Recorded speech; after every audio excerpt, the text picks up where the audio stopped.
সংগ্রামী সমাবেশ এ পর্যায়ে বক্তব্য নিয়ে আসছেন বাংলাদেশ জাতীয়তাবাদী ছাত্র দলের বিপ্লবী সাংগঠনিক সম্পাদক, রাজপথের মেধাবী ছাত্রনেতা, ঢাকা বিশ্ববিদ্যালয় থেকে বেড়ে ওঠা নেতৃত্ব, দীর্ঘদিন কারাভোগ করে যিনি নতুন সূর্য ছিনিয়ে এনেছেন, আমাদের সেই প্রিয় ছাত্রনেতা আমানুল্লাহ আমান, ছাত্র দলের সাংগঠনিক সম্পাদক, এখন আপনাদের মাঝে বক্তব্য নিয়ে আসছেন।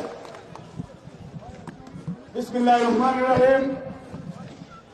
ভারতের আগরতলায় বাংলাদেশের সহকারী হাই কমিশনে হামলা, বাংলাদেশের জাতীয় পতাকার অবমাননা এবং বাংলাদেশে সাম্প্রদায়িক দাঙ্গা বাঁধানোর ষড়যন্ত্রের প্রতিবাদে জাতীয়তাবাদী যুবদল, জাতীয়তাবাদী স্বেচ্ছাসেবক দল এবং ছাত্র দল আয়োজিত ঢাকা টু আগরতলার লং মার্চের ঐতিহ্যবাহী কিশোরগঞ্জের ঐতিহ্যবাহী ভৈরবের আজকের এই পথসভায় সভাপতিত্ব করছেন জাতীয়তাবাদী যুবদলের বিপ্লবী সভাপতি আব্দুল মোনায়েম মুন্না।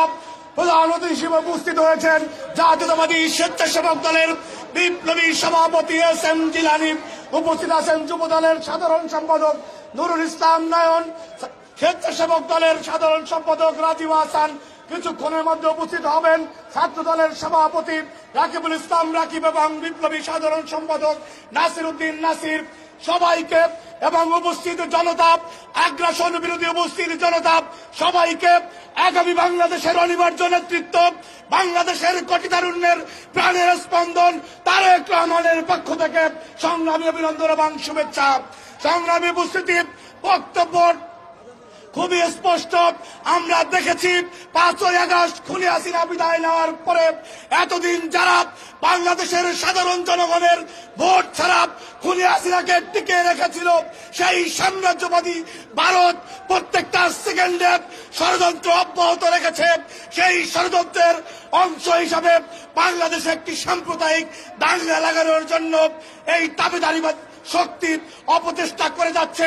কিন্তু বাংলাদেশের স্বাধীনতা সার্বভৌমত্বের অতন্ত্র প্রহরী দল, জাতীয়তাবাদী দলের নেতাকর্মীরা যতক্ষণ সজাগ আসছে 56,000 বর্গ মাইলের এই ষড়যন্ত্র আমরা টিকতে দেব না ইনশাআল্লাহ।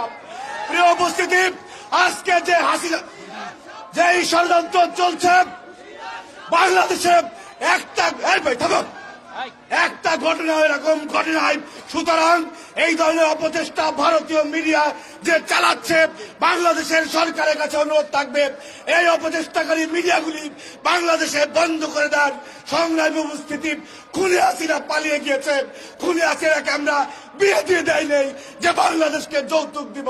সুতরাং আগামী দিনগুলোতে তারেক রহমানের নেতৃত্বে স্বাধীনতা সার্বভৌমত্বের প্রশ্নে বাংলাদেশের সাধারণ জনগণ, আমরা হিন্দু, মুসলমান, বৌদ্ধ, খ্রিস্টান, যে যেই ধর্মের হই না কেন, আমাদের একটাই পরিচয়, আমরা বাংলাদেশী, আমরা বাংলাদেশী, আমরা বাংলাদেশী।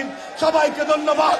জাতীয়তাবাদী ছাত্র দল জিন্দাবাদ, তারেক রহমান জিন্দাবাদ, বাংলাদেশ জিন্দাবাদ। আসসালামু আলাইকুম।